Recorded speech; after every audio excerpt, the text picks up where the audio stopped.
জয় শিব শম্ভু, হর হর মহাদেব। আগামী 11ই আগস্ট শ্রাবণ মাসের চতুর্থ তথা শেষ সোমবার। এই দিন ভুলেও খাবেন না এই তিনটি সবজি। নানান রোগ ব্যাধি, আর্থিক কষ্ট, অকারণ অশান্তি এবং সংসারে দুর্ভাগ্য আসবে। সনাতন হিন্দু শাস্ত্র মতে শ্রাবণ মাসের কৃষ্ণপক্ষের এই শেষ সোমবারকে অত্যন্ত পবিত্র দিন হিসেবে দেখা হয়। গোটা শ্রাবণ মাস জুড়ে মহাদেব শিবের আরাধনার বিশেষ মাহাত্ম্য রয়েছে, তবে তার মধ্যে সোমবার বিশেষভাবে গুরুত্বপূর্ণ। শিবপুরাণে বলা হয়েছে, শ্রাবণ সোমেজ পূজয়েত শঙ্করং অভিমান তস্য সবার্থ সিদ্ধি শত জন্ম জন্মান্তর ফলং লাভেত। অর্থাৎ শ্রাবণ সোমব্রতে মহাদেবের আরাধনা করলে সব ইচ্ছা পূরণ হয় ও জন্ম জন্মান্তরের পূর্ণ লাভ হয়। শ্রাবণ মাস হিন্দু ধর্মের সবচেয়ে পবিত্র ও পূর্ণময় মাস। এই মাসের প্রতিটি সোমবারই মহাদেব শিবকে উৎসর্গীকৃত, কিন্তু শেষ সোমবার একটি বিশেষ শক্তিশালী তিথি হিসেবে গণ্য হয়। ভগবান শিব স্বয়ং সনদ কুমারদের শ্রাবণ মাসের মহিমা সম্পর্কে জানিয়েছিলেন।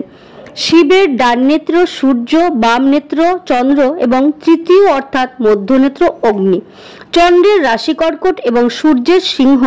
যখন সূর্য কর্কট থেকে সিংহ রাশির দিকে যাত্রা করে তখন এই দুটি সংক্রান্তি অত্যন্ত পূর্ণ ফলদায়ী। এই পূর্ণকাল শ্রাবণ মাসে হয়, তাই শ্রাবণ মাস শিবের অত্যন্ত প্রিয়। শ্রাবণ মাসে শেষ সোমবারের শিবের পুজো করলে সমস্ত দেবতার পুজোর ফল পাওয়া যায় এবং এই মাসের সোমবার ব্রত পালন করলে 12 মাসের সমস্ত সোমবারের ফল পাওয়া যায়। শিব ভক্তেরা শ্রাবণ মাসের শেষ সোমবারে মহাদেব শিবের কাছে জল অর্পণ করে বিশেষ পুজো অর্চনা করে থাকেন। এই দিনে ভক্তরা অনেকে উপবাস করেন, ভগবান শিবের নাম জপ করেন এবং মন আর আত্মাকে শুদ্ধ করার জন্য গভীর ধ্যানে নিযুক্ত হন। বিশ্বাস করা হয় যে যিনি শ্রাবণ মাসের শেষ সোমবারে একাগ্রচিত্তে শিবের উপাসনা করেন তার জীবনের সমস্ত কর্মসিদ্ধি দ্রুত ঘটে। জ্যোতিষশাস্ত্র মতেও বাস্তুদোষ ও গ্রহদোষের প্রতিকার এবং পূর্ণ স্নান ও দান করার জন্য শ্রাবণ মাসের শেষ সোমবার দিনটি বিশেষভাবে উল্লেখযোগ্য। নমস্কার ও স্বাগতম। আজ আমরা জানব শ্রাবণ মাসের শেষ সোমবারে কোন তিনটি সবজি কখনোই খাওয়া উচিত নয়। স্বয়ং ভগবান শ্রীকৃষ্ণ পাণ্ডবদের উদ্দেশ্য করে এই কথা বলেছিলেন। শাস্ত্রমতে এই বিশেষ পবিত্র দিনে কিছু নির্দিষ্ট সবজি খেলে বাস্তুদোষ সৃষ্টি হয়, যার ফলস্বরূপ জীবনে নেমে আসতে পারে চরম দারিদ্রতা ও অশান্তি। আপনি যতই ভালো কাজ করুন, ভালো কথা বলুন, তার সঠিক মূল্য না পেয়ে বরং অন্যের সমালোচনা ও ভুল বোঝাবুঝির শিকার হতে পারেন।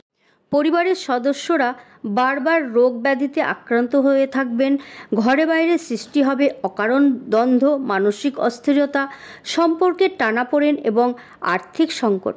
আপনি ব্রত পালন করুন বা না করুন, তবু শ্রাবণের শেষ সোমবারে এই নিষিদ্ধ সবজিগুলি এড়িয়ে চলাই ভালো। এতে যে কেবল আপনি সুস্থ থাকবেন শুধু তাই নয়, বরং ঘরে শান্তি থাকবে এবং কাজের জায়গায় বাধা দূর হবে। তাই কৃষ্ণের উপদেশ অনুসরণ করে এই দিনে আমরা যদি সচেতন হই তাহলে বাস্তুদোষ কমে যাবে, সংসারে ফিরে আসবে সুখ, সমৃদ্ধি ও সুরক্ষা। মহাদেব শিব ও ভগবান বিষ্ণুর যুগল আশীর্বাদে জীবন হয়ে উঠবে শান্তিময়। বন্ধুরা, এই সঙ্গে আমরা জেনে নেব শ্রাবণের শেষ সোমবারের 4টি প্রাচীন ও শক্তিশালী উপায় বা টোটকা, যে উপায়গুলি আপনার সংসারে সুখ ও আর্থিক উন্নতি এনে দেবে। বন্ধুরা, শ্রাবণ মাসের শেষ সোমবারে উপবাস রেখে সন্ধ্যায় ফলাহার করে ব্রত রাখতে পারলে তা অত্যন্ত পূর্ণজনক। বিশেষ করে কুমারী মেয়েরা সোমব্রত পালন করলে ভালো ঘরে বিয়ে হয় এবং ভালো জীবনসঙ্গী লাভের সম্ভাবনা থাকে। শিবপুরাণ অনুসারে সোমবারের পুজোয় যে উপকরণগুলি লাগে তার মধ্যে বাবা মহাদেবের সবচেয়ে প্রিয় জিনিসগুলো হলো ভাং, গঙ্গাজল, গরুর দুধ, ধুতুরা ফল, ধুতুরা ফুল, আকন্দ ফুল, বেলপাতা, দই, ঘি, মধু, আখের রস ও চন্দন। এছাড়া পুজোর সময় কলা, আঙুর, লেবু এবং বিশেষ করে শ্রীফল এবং বেলফল নিবেদন করলে বাবার আশীর্বাদে মনের ইচ্ছা পূরণ হয় এবং দীর্ঘ আয়ু লাভ করা যায়। অর্থকষ্ট দূর হয়, সংসারে আসে সুখ ও সমৃদ্ধি। বন্ধুরা, শ্রাবণ মাসের শেষ সোমবারে নিষিদ্ধ সবজিগুলির মধ্যে প্রথমেই যেটির কথা বলবো সেটি হলো মূলো বা মূলা। শাস্ত্রমতে মূলাকে তামসিক সবজি হিসেবে গণ্য করা হয়। গৃহশান্তিতন্ত্র ও বৃহৎ ধর্মসংহিতা মতে শ্রাবণ সোমবারে যিনি মূলা আহার করেন তার সংসারে কলহ, ঋণ ও অর্থনাশের সূচনা হয়। কারণ মূলা অলক্ষ্মী প্রবেশ করা বা অশান্তির শক্তি বাড়িয়ে দেয় বলে বিশ্বাস করে। আয়ুর্বেদিক মতে শ্রাবণ মাসে বর্ষার সময় এই সময় প্রকৃতিতে বায়ু ও কফদোষ প্রবল থাকে। মূলো বিশেষ করে কাঁচা বা সেদ্ধ না হলে বায়ুজনিত রোগ যেমন গ্যাস্ট্রিক, বাত, পেটে গ্যাস, অম্বল ইত্যাদি বাড়িয়ে দেয় এবং ব্রতের সুফল নষ্ট হতে পারে। সুতরাং শ্রাবণ মাসের শেষ সোমবারে কোনোভাবেই মূলো বা মূলা থেকে তৈরি কোনো খাবার মুখে তুলবেন না। এছাড়া এই দিন আমিষ খাবার যেমন মাছ, মাংস, ডিম, পেঁয়াজ, রসুন ইত্যাদি তামসিক আহার এড়িয়ে চলুন। শ্রাবণ মাসের শেষ সোমবার দিন সকালে গঙ্গা জল দিয়ে স্নান করলে সবচেয়ে ভালো হয়। গঙ্গায় গিয়ে অথবা গঙ্গা জল দিয়ে স্নান করা সম্ভব না হলে বাড়িতে গঙ্গা জপ করতে করতে সাধারণ জল দিয়ে স্নান করুন। স্নানের পর সাদা বা হালকা পোশাক পরুন। এই দিন উপবাস রাখা সম্ভব না হলে নিরামিষ খাবার গ্রহণ করুন। শিবের মূর্তি বা শিবলিঙ্গের সামনে পূর্ব বা উত্তর দিকে মুখ করে বসুন। ঘরে ধুনো বা ধূপ জ্বালিয়ে বাতাস শুদ্ধ করুন। শিবের নাম জপ করতে করতে কিছুক্ষণ ধ্যান করুন। গঙ্গা জল আর পঞ্চামৃত দিয়ে শিবলিঙ্গকে স্নান করান। দুধ, দই, মধু, ঘি, চিনি এই দিয়ে পঞ্চামৃত তৈরি করতে পারেন। 3টি পাতাযুক্ত নিখুঁত বেলপাতা, ধুতুরা ফুল, আকন্দ ফুল বা ফুলের মালা, আতপ চাল এবং সাদা চন্দন অর্পণ করুন। তারপর পঞ্চপ্রদীপ বা প্রদীপ জ্বালিয়ে আরতি করুন। বন্ধুরা, যাদের পরিবারে কোনো না কোনো ব্যক্তির শারীরিক সমস্যা রয়েছে, সর্বদা লেগেই থাকে, বাধা কোনো রকমভাবেই কাটছে না, সংসারে সুখ শান্তিও একদম নেই, তারা এই চতুর্থ অর্থাৎ শেষ সোমবারে শিবলিঙ্গে 1 মুঠো জব অর্পণ করুন। এতে সমস্ত সমস্যা থেকে মুক্তি পাওয়া সম্ভব। বন্ধুরা, এই দিন দ্বিতীয় নিষিদ্ধ খাবারটি হলো পটল। শাস্ত্রমতে এই দিন পটল জাতীয় সবজি বাড়িতে নেতিবাচক শক্তি ও বাস্তুদোষ বাড়িয়ে দেয়। অন্যদিকে আয়ুর্বেদ মতে শ্রাবণ মাসে হজম শক্তি দুর্বল থাকে, ফলে এটি হজমের সমস্যা ও পেটের অস্বস্তি বাড়িয়ে তুলতে পারে। তাই এই দিন বাড়িতে পটল রান্না করবেন না এবং কোনোভাবে তা খাবেনও না। এছাড়া কোনো প্রকার নেশাজাতীয় কোনো খাবার এই দিন গ্রহণ করবেন না এবং শ্রাবণ মাসের শেষ সোমবারে সকল প্রকার ক্ষৌরকর্ম ও নখ কাটা নিষিদ্ধ। শ্রাবণ মাসের সোমবার হলো আত্মশুদ্ধি ও মহাদেব শিবের কৃপা লাভের একটা বড় সুযোগ। এই দিন যদি ভক্তি সহকারে শিবের পুজো, উপবাস ও দান পূর্ণ করা হয় তাহলে জীবনে অদৃশ্য বাধা ও দুর্ভাগ্য ধীরে ধীরে সরে যায়। মহাদেব শিব তো আশুতোষ, তিনি সহজেই তুষ্ট হন। তাই শুধু একটি বেলপাতা, একটু গঙ্গাজল ও আপনার সরল মনই যথেষ্ট। বন্ধুরা, এখন আমরা জেনে নেব শ্রাবণ মাসের শেষ সোমবারের 4টি বিশেষ এবং শক্তিশালী উপায় বা টোটকা। এই দিন যে বিশেষ উপায়গুলি করলে আপনার সংসারে সুখ, সমৃদ্ধি ও আয় উন্নতি আসবে। প্রথম উপায়টি হলো এই দিন সকালে একটি তাজা বেলপাতা নিন, তার পেছনে নিজের নাম ও পরিবারের নাম লিখে শিবলিঙ্গে অর্পণ করুন।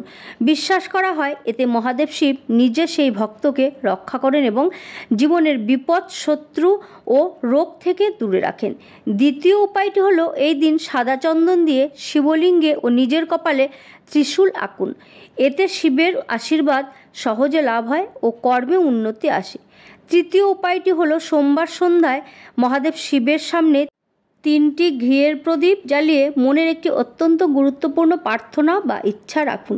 এরপর 5টি সোমবার করলে সেই ইচ্ছা পূরণ হয়। চতুর্থ উপায়টি হলো এই দিন নাগের ছবি বা মূর্তিতে দুধ বা চন্দনের প্রলেপ দিন। এর ফলে শত্রু দমন, চাকরিতে উন্নতি ও সন্তানের রক্ষা সবই সম্ভব হবে। শ্রাবণের শেষ সোমবারে আপনি যতটা সম্ভব শুদ্ধ ও একাগ্রচিত্তে এই টোটকাগুলি পালন করতে পারলে তত দ্রুত ফল পাবেন বলে শাস্ত্রে বিশ্বাস করা হয়। তবে টোটকার থেকে বড় হলো ভক্তি। বাবা ভোলানাথ তো আশুতোষ, তিনি একটু ভালোবাসাতেই তুষ্ট হন। শাস্ত্র মতে শ্রাবণ মাসের শেষ সোমবারে তৃতীয় যে সবজিটি খেতে নিষেধ করা হয়েছে সেটি হলো বেগুন। এই দিন বাড়িতে কখনোই বেগুন দিয়ে কোনো তরকারি রান্না করবেন না। বেদ ও পুরাণ মতে বেগুন হলো তামসিক গুণে পূর্ণ একটি সবজি। শিব পুজোর দিনে এমন কোনো খাদ্য খাওয়া নিষেধ যা তামসিক শ্রেণীর। আয়ুর্বেদ মতে বেগুনে থাকে অ্যালার্জি, উদ্রেককারী উপাদান সোলানাইন। এই সময়ে এটি মানুষের দেহে উষ্ণতা ও টক্সিন বাড়ায়, যা বিপজ্জনক হতে পারে। এছাড়া এই দিন বেগুন গ্যাসের সমস্যা, অম্বল ও চর্মরোগকেও বাড়িয়ে তোলে। তাই পরিবারের কোনো সদস্যই শ্রাবণ মাসের শেষ সোমবারে বেগুন বা বেগুন দিয়ে তৈরি কোনো খাবার খাবেন না। বন্ধুরা, আশা করি এই ভিডিওটি আপনাদের সামান্য হলেও উপকারে আসবে। ভগবান মহাদেব এবং ভগবান কৃষ্ণের কৃপায় আপনারা সবাই ভালো থাকুন, সুস্থ থাকুন, এই প্রার্থনা করি। চতুর্থ সোমবার খুব ভালোভাবে উদযাপন করুন। আজ তাহলে এখানেই ইতি করলাম। জয় ভগবান, জয় শিব শম্ভু, জয় গুরু, হর হর মহাদেব।